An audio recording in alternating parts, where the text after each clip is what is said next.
Hello, my name is Kristin Didomenico. I am a wife, a mom, and I have my own personal training and health coaching business. I am also in recovery for what I call a poo-poo platter of addictions. On the outside, I might appear to have it all together, maybe. Yet, I have struggled to feel good enough on the inside for most of my life.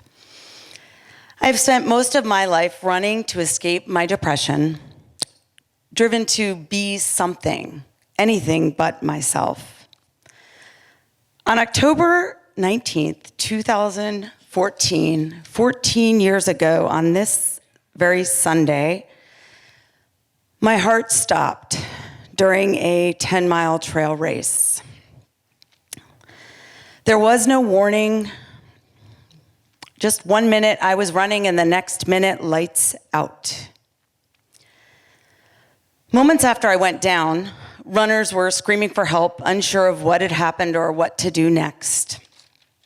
As I lay in semi-unconsciousness, unable to get any words out to tell them what to do, I became aware on some level that I could do nothing, and I had to let go.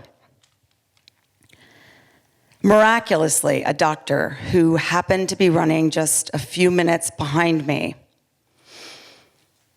on the trail that day gave me CPR and used a portable defibrillator to bring me back to life.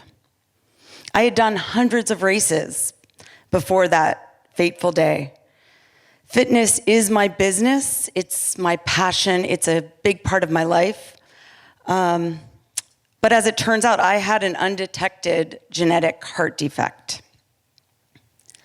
On that day, I was given a second chance. My husband calls me Kristin 2.0. The doctors told me that I could no longer race again.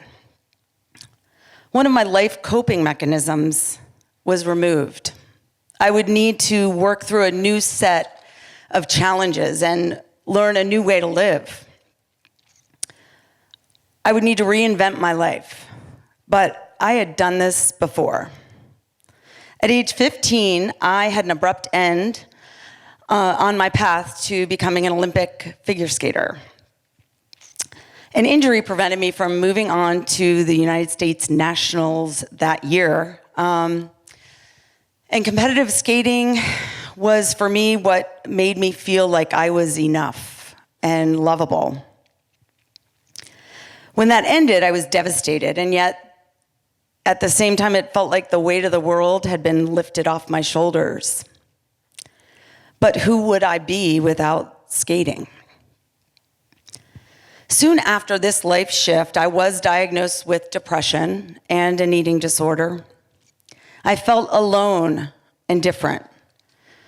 Misunderstood, not included, dismissed, disconnected, and invisible.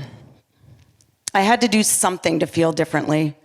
I couldn't stand being uncomfortable, and I didn't have the skills to be part of a group, so I did what I could to fit in. This Kristin was a far cry from the Olympic hopeful. In my teenage years, new unhealthy patterns emerged. These new behaviors fed my depression and self-destructive thoughts.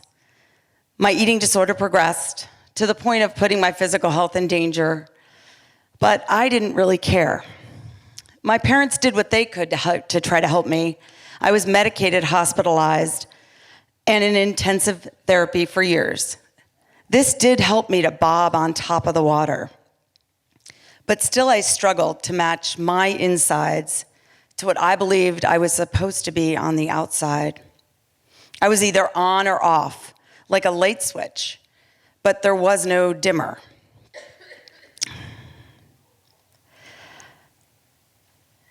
And it took so much energy to be on.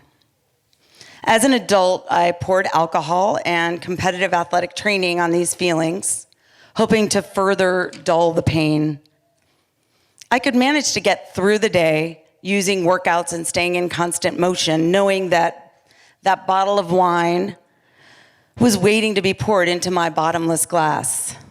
I aimed for that target at the end of every day. I was on an eternal roller coaster. I don't ever want to go back to that way of living again. And I have to remember this, that this was my reality. This was how I lived every day, day in and day out. But it isn't today. Today, I seek out and need support from others who understand my pain and struggles. To feel enough, I need those head nods. They carry me through the painful episodes that I still experience and help me know that I am okay. I'm learning to live life in the middle versus the extreme. I'm learning to be okay and that is enough. I believe I am here to share hope, to live each day exactly as it is presented, without avoiding or denying what I feel. And I'm no longer running away to numb the pain.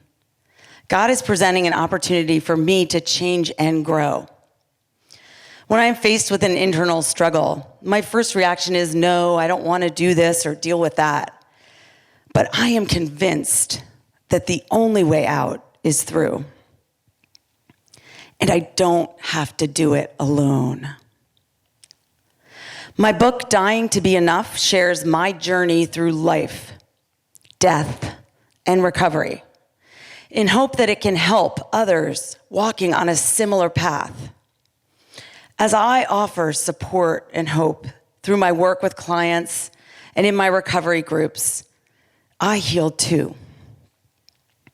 What if we all could let go of the barriers in our life that block us from being the best version of ourselves?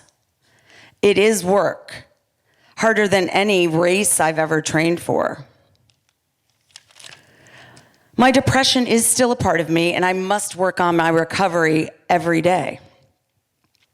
When I let go, similar to what happened to me on that trail 4 years ago, I can allow God to work in and through me.